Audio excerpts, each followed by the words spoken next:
Hello, family.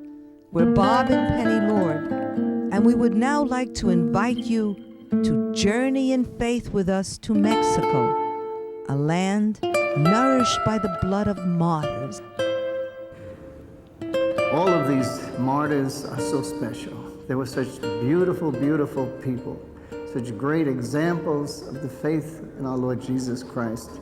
We're here at the church, the parish church of St. Francis in Tepatitlan, Mexico, where Blessed Tranquilino Ubiarco Robles had his last assignment. This was his last parish. He was born in 1899. He was ordained in 1923. He was martyred in 1928. 5 years after he became a priest, he was 29 years old. He was a priest who was ordained right in the middle of the battle. He entered the seminary when he was 10 years old, and we're discovering as we travel throughout Mexico that many young boys enter the minor seminary at a young age, 10, 11. We met some young boys that were 12, 13 years old. He always had a burning desire to share the glory of God. This was his focus.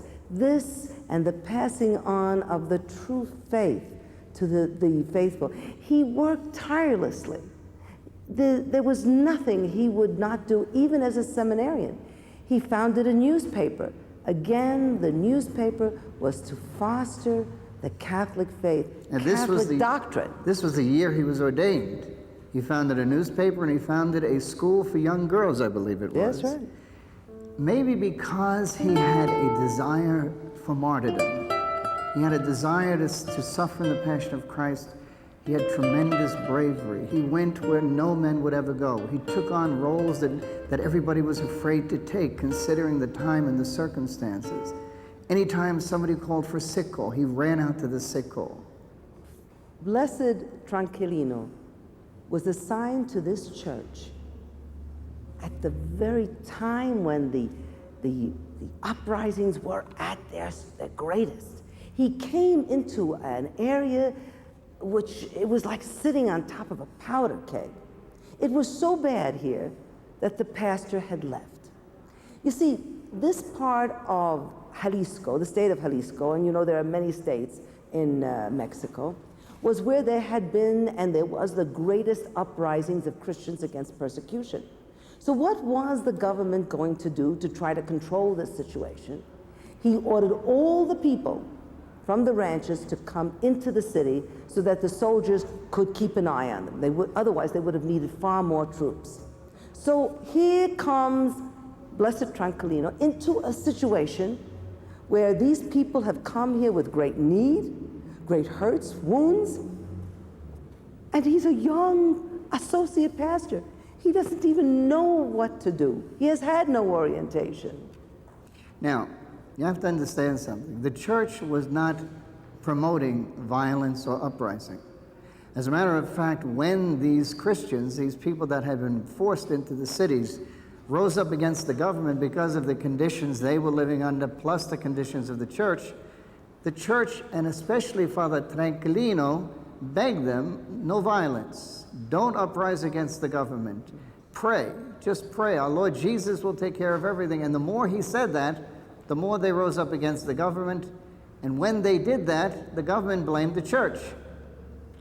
Now, but Blessed Tranquilino still kept tirelessly teaching them, nourishing their souls, and nourishing their bodies, because imagine all these people coming into a city that can't possibly help them out, cannot provide their physical needs.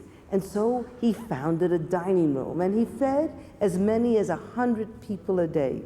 Then he began to concentrate especially on the children.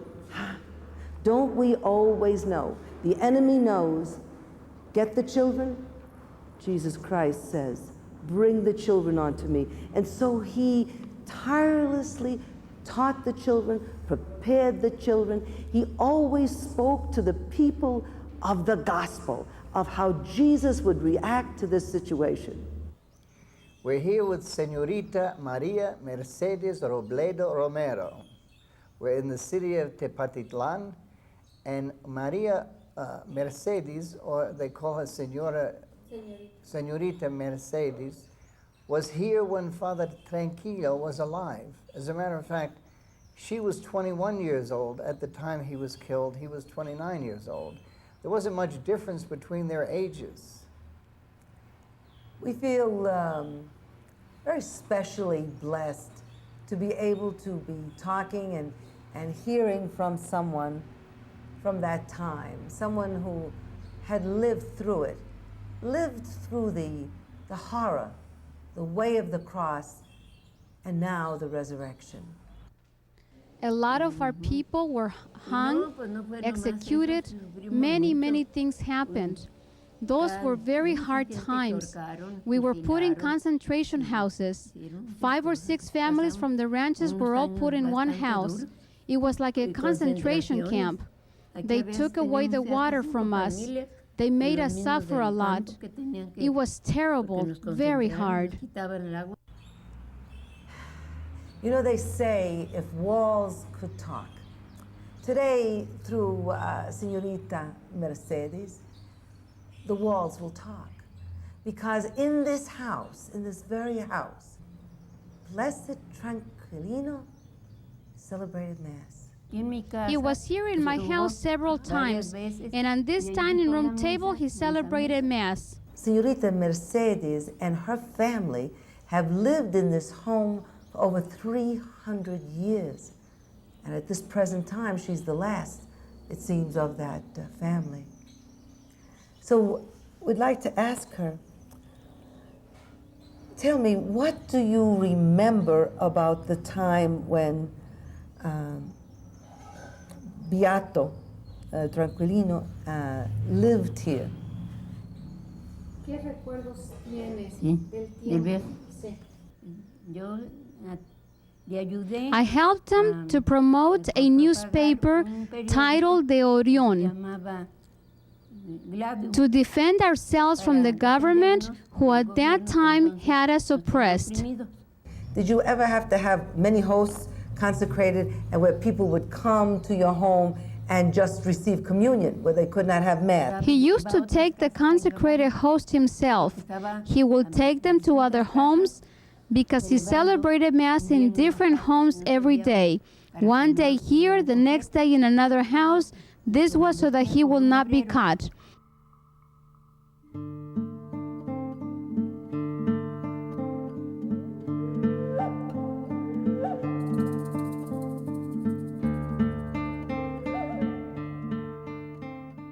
He used to teach us about religion, all religion, nothing about politics. At these meetings, the last prayer we will say, he would lead us in asking for the grace of martyrdom, always, always. Now we understand that the time that Father Tranquilino was here was during the heat of the persecution. Tell me, how were you able to carry on the activities that you carried on here in the house, having Mass here, having meetings here? He presented himself dressed as a worker because the pastor from here had to flee since he was well known. So Father Ubiarco came here to replace the pastor, to administer all of the sacraments, and that's how we got to know him. We were always at risk of getting caught and being imprisoned. Still, we did not hide. We would go from house to distribute the newspaper. Weren't you afraid? Yes, of course, we were afraid, but we would hold it in. My mother would accompany me in case they would take me prisoner. She would also go with me to jail. Now, it was here in this town where he gave a retreat, actually about a month before he died, to young girls. And he asked them to pray that the Lord bless him so that he would be able to suffer martyrdom before this persecution was over. So he knew, he had this, was it infused knowledge, that the Lord was going to give him the gift of martyrdom. This is how strong his desire was to suffer in the passion of our Lord Jesus. One day, I believe he had been here 15 months, he was asked to go and celebrate Mass at a home. He went there, and when Mass was over, the lady of the house asked him if he would tomorrow agree to join in holy matrimony her brother and his fiancée, who had been waiting years for a Christian marriage. And he agreed. From the time he came to this area, it was the height of the persecution. And all his Masses had to be celebrated underground, in private homes, in places where the police would not come. And so they got used to this, and the people would go from place to place. They would send advance guards to find out if there were any police in the area, and when it was determined that everything was okay, they would come in and celebrate Mass. So that day, he sent someone on ahead to the brother's house to see if the coast was clear, preparing to stay there that night and celebrate the Mass the next morning. The man returned, said the coast was clear, everything was fine. And so Blessed Tranquilino went to the home.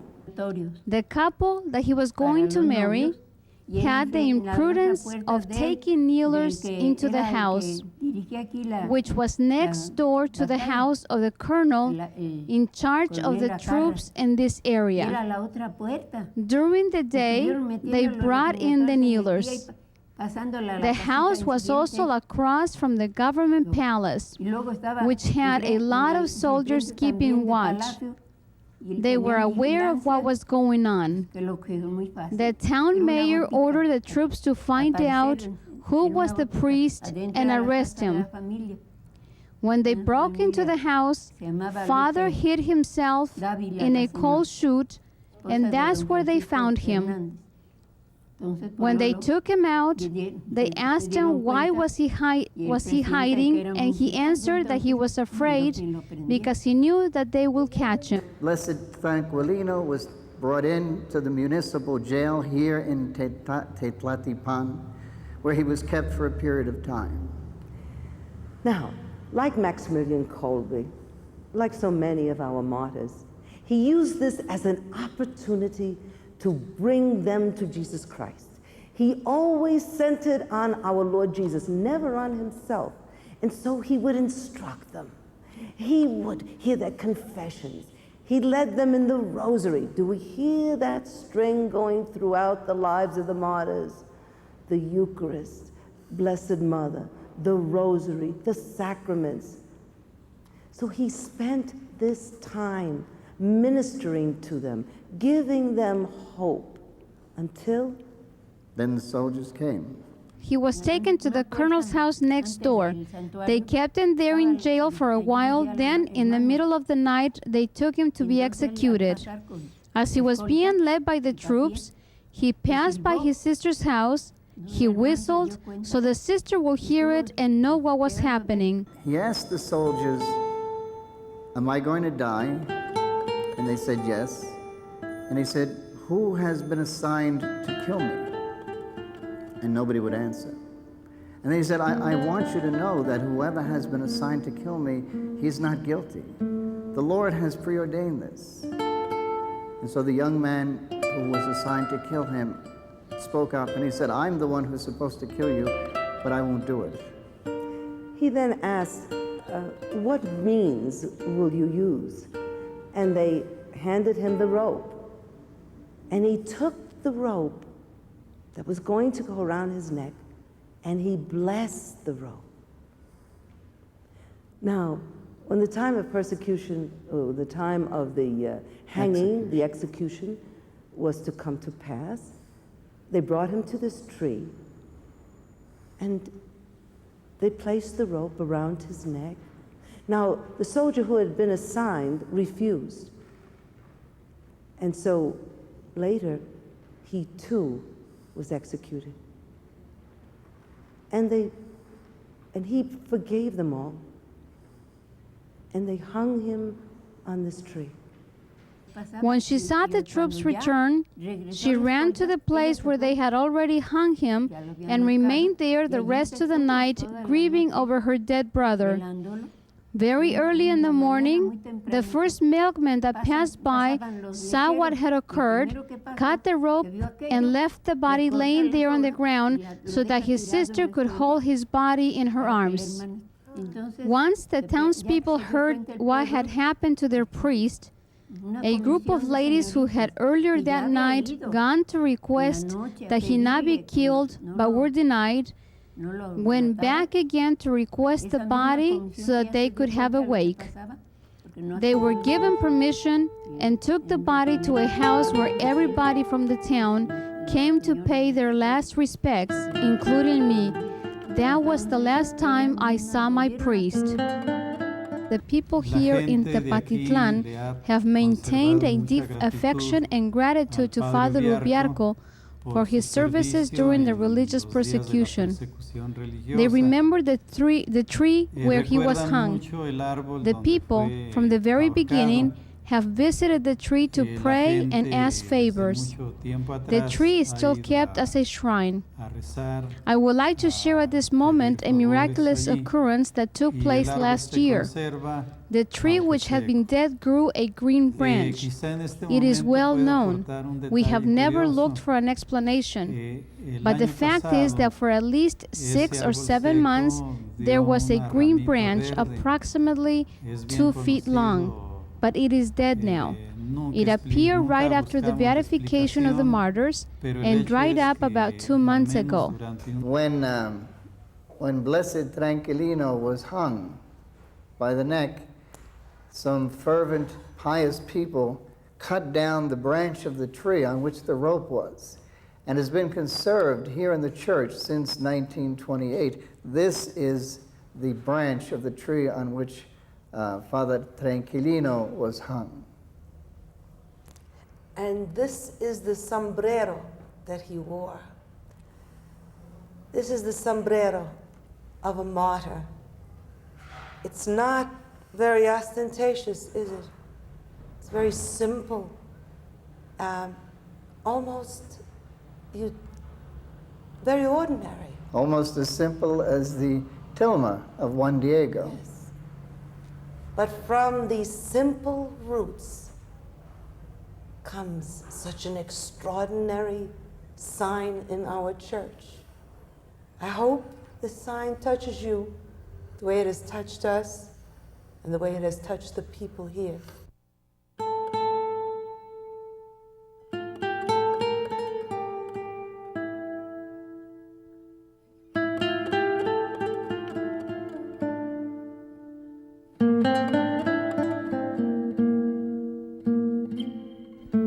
Father Sabas Reyes was born in Cucola, Jalisco on December the 5th, 1883, baptized on December the 8th, 1883 in the parish church, and confirmed on November the 26th, 1894. During his childhood, because his family was so poor, he sold newspapers. After he finished his elementary education, he enrolled in the seminary at Guadalajara. He finished his studies, having worked very hard. He was ordained in December 1911 and returned to Guadalajara to celebrate his first Mass at the Chapel of Bethlehem in the hospital at Guadalajara on January 6, 1912, 3 years before Blessed David Galvan was executed outside the same hospital. He was assigned to the Church of Tototlan in 1919 and became vicar in 1921. The better part of his ministry was spent on the formation of catechism. He worked with the youth to help them face life. Zealous in the respect and decorum of the Church, he demanded complete silence during the celebration of the Mass and sacred ceremonies. His faith and love in the Blessed Sacrament made him visit frequently. He used to get angry because of his poor health, but he would immediately apologize and ask forgiveness for whatever fault he may have committed. He managed to keep his anger under control for the most part. He and his father were parishioners here, and they were close to Father Reyes. But he tells us that he was an uncompromising man. He was a stern priest. And he remembers one time Father Reyes took both him and his father by the ear and took them by the ear. And Penny said to them, "You must have been misbehaving." He said, "No, we didn't do anything," but he was just a very stern priest. At the beginning of the persecution by Reyes, many priests had to flee or hide. The pastor of the parish fled. Father Reyes stayed in Tototlan, serving his ministry. When the parishioners begged him to leave, he responded his superiors had placed him here, the pastor had entrusted the parish to him, and because of that, he remained. Since it was God's will to remain there, he would accept martyrdom willingly if God sent it to him. On April 11, 1927, Father Reyes was returning from performing a baptism. He was informed that the federal troops were coming to attack the town. He wanted to hide out where he always did, but since the soldiers were so close, he accepted the invitation of a parishioner to hide in her house. With him were one young man and 2 boys. The soldiers entered the town shooting. Father began praying the rosary with his companions. He didn't want to eat. He prayed all day, saying his breviary and reciting his rosary. This young man could see that he was very distressed about the soldiers coming for him. And the young man said, "Why don't you tell us some stories from the Bible?" And he said, "There is no time for stories now. There is only time to pray, and time to get ready, and time for tribulation." The soldiers had gone to Father's home looking for him. They forced the maid to tell them where he was hiding. The general sent the soldiers to take him prisoner. When they arrived, they banged on the door loudly, screaming, "Open up! We know you have a priest in there." The lady of the house refused, trying to save the priest's life. But since they were at the point of knocking the door down, she finally opened it. When they entered, they went all the way to the interior patio where they found one of the boys and said to him, "Where is the friar?" Father Reyes entered from the other patio at that very moment and said, "Here I am." When he pleaded with the soldiers to let his young companion go, he said, "We have done nothing wrong, but if you're afraid of me, at least let this innocent child go." And their response was to tie each of them to a pillar of the church, their hands in back of them, a rope tied to their hands, tightly on their hands, going up their back, around their neck, so that if he relaxed this way, it choked him. He had to stay this way in order not to be choked. He asked them, "What are the charges against me? What have I done?" And he couldn't get anybody to answer him. And finally a major came who was supposed to be his guard, and he said to the major, "Would you tell me what the charges are?" He said, "It's the general's orders. All the priests had to be killed." All the priests had to be killed. So his crime was that he was a priest. I'm sorry. We find that one of the main focuses of the military in torturing him so much was they were trying to find out where the pastor was. See, the pastor was the big cheese that they were looking for, and Father Reyes was just the person they were trying to use to get him. And he didn't know where the pastor was, but they didn't believe that. And even if he had I don't think he would have told them. They even took him, laid him on the ground, and placed a fire close to his body, to his face, and a fire close to his feet. And when the fire became so intense that he could not bear it any longer, he tried to turn away from the fire to get some relief. And this soldier just jammed his rifle into him and kept striking him with his butt, and then rough, just very rough, pushed his body under the fire again. And he said, "What's the matter, Father? You don't like the heat? Well, let us warm your hands." He took his hands and placed his hands in the fire. And he said, "Father, you told us that God comes down to us through those hands. Well, now, ask God to come down and save your hands from my hands." It was a cruel, inhuman time. At one point, towards the end of the persecution, the torture, the major said, "We were expecting to have the pastor for dinner tonight.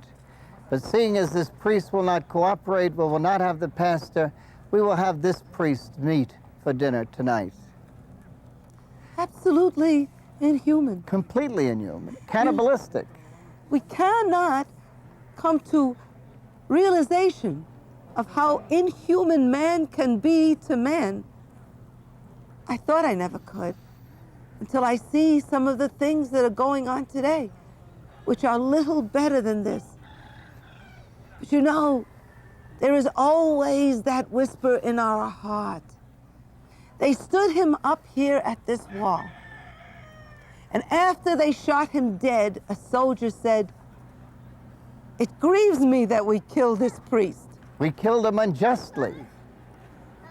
After he was shot 3 or 4 times, he got up each time and shouted, "Viva Cristo Rey!" We have to understand something here, people. This is Mexico. This is south of the border. And it only happened 67 years ago, 68 years ago. It wasn't that long ago. Do you understand what's been happening here, folks? Can we let this happen again? Long live Christ the King. Viva Cristo Rey.